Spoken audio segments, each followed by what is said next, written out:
Hello दोस्तों, मैं हूं महावीर जैन और आज हम बात करने वाले हैं रूट मोबाइल लिमिटेड के बारे में। 5 फंडामेंटल और एक टेक्निकल पैरामीटर के बेस पर मैंने ये स्टॉक सिलेक्ट किया है एसआईपी करने के लिए। तो अगर 5 मेन फंडामेंटल पैरामीटर अगर मैं बता दूं तो ये सबसे पहला तो है इसका पी रेशियो जो कि फ़िलहाल कम है। उसके बाद उसका सेल्स ग्रोथ, उसके बाद ये कंसिस्टेंट प्रॉफिट मेकिंग कंपनी है, वो भी मैं आपको दिखाऊंगा। और उसके बाद इसके रिजर्व जो कि पहले से काफ़ी बढ़ चुके हैं। लास्ट में इसकी होल्डिंग हम देखेंगे। होल्डिंग में हम देखेंगे कि प्रोमोटर्स का और एफआईआई और डीआईआई का कितनी होल्डिंग है।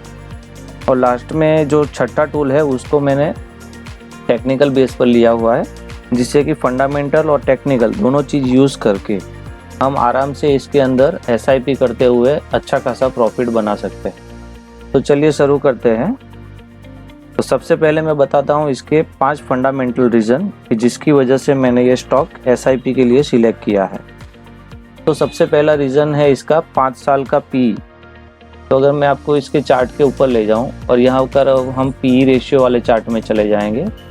पी रेशियो यहाँ से सिलेक्ट करेंगे हम और इसके 5 साल वाला चार्ट।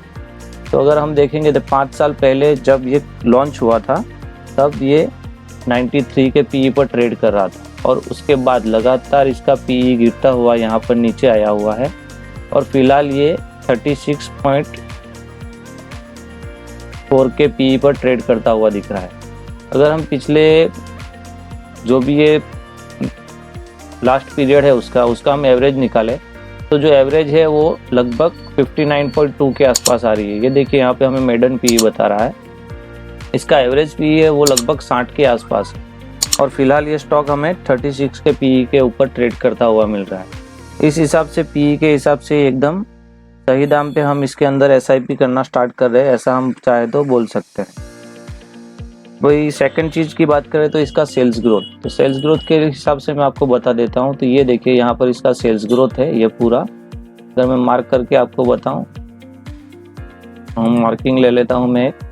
तो यहाँ पर देखिए पिछले 5 साल का जो एवरेज सेल्स ग्रोथ है वो 34% के आसपास का है और उसके बाद अगर पिछले 3 साल का देखेंगे तो 33% के आसपास का।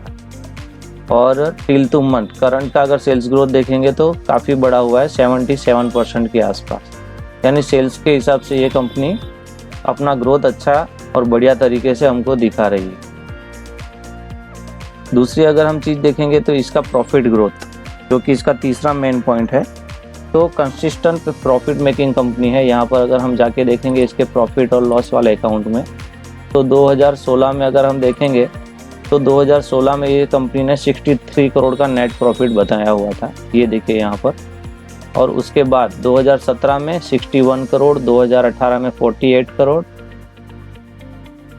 और 2019 में अगर हम देखेंगे तो 56 करोड़, ऐसे ही 58, 133 और लास्ट मार्च 2022 वाले साल में 170 टिल टू मंथ पिछले नेट एक साल में देखेंगे तो कंपनी ने 237 करोड़ का नेट प्रॉफिट कंपनी ने बताया हुआ। यानी कंपनी कंसिस्टेंटली नेट प्रॉफिट के हिसाब से अपना प्रॉफिट भी मेंटेन करते हुए ग्रोथ कर रही है। ये तो हो गया इसका तीसरा पॉइंट प्रॉफिट वाला। अब चौथा जो फंडामेंटल पॉइंट है वो है इसका रिजर्व। अगर बैलेंस शीट में जाके अगर हम इसके रिजर्व्स को देखेंगे तो मार्च 2016 में जो रिजर्व था वो 50 करोड़ के आसपास था, उसको बढ़ाकर 77, 127, 173, 219, 594 और अभी मार्च 2022 में देखेंगे तो जो रिजर्व है वो 1610 करोड़ के आसपास उन्होंने ले जाके रख दिया। तो यहाँ पर देखिए 50 करोड़ से लेके 1610 करोड़ ये रिजर्व जो कंपनी ने अपने खुद के हिसाब से बनाया। और रिजर्व जिस भी कंपनी का बढ़िया रहता है और बड़ा हुआ रहता है वो कंपनी प्रॉफिट के हिसाब से और इन्वेस्टमेंट के हिसाब से बहुत बढ़िया मानी जाती है। तो ये रिजर्व भी इसका एक बहुत बड़ा प्लस पॉइंट है। लास्ट में देखेंगे इसकी होल्डिंग। अगर इन्वेस्टर में जाके अगर हम देखेंगे तो प्रोमोटर्स के पास 58.56% स्टेक्स है। फॉरेन इन्वेस्टर के पास जहाँ पर जून 2022 में 19.94% था, उन्होंने भी अपना जो हिस्सेदारी है वो बढ़ा के 21.32% कर ली है। वहीं पर DII यानी हमारे यहाँ की म्यूचुअल फंड है वो भी इसके अंदर इंटरेस्टेड है वो भी उन्होंने भी अगर देखने जाए तो 5.80% से बढ़ाकर 7.03% और फिलहाल देखें तो 7.18% का अपनी हिस्सेदारी इसके अंदर धीरे धीरे इंक्रीज की हुई है।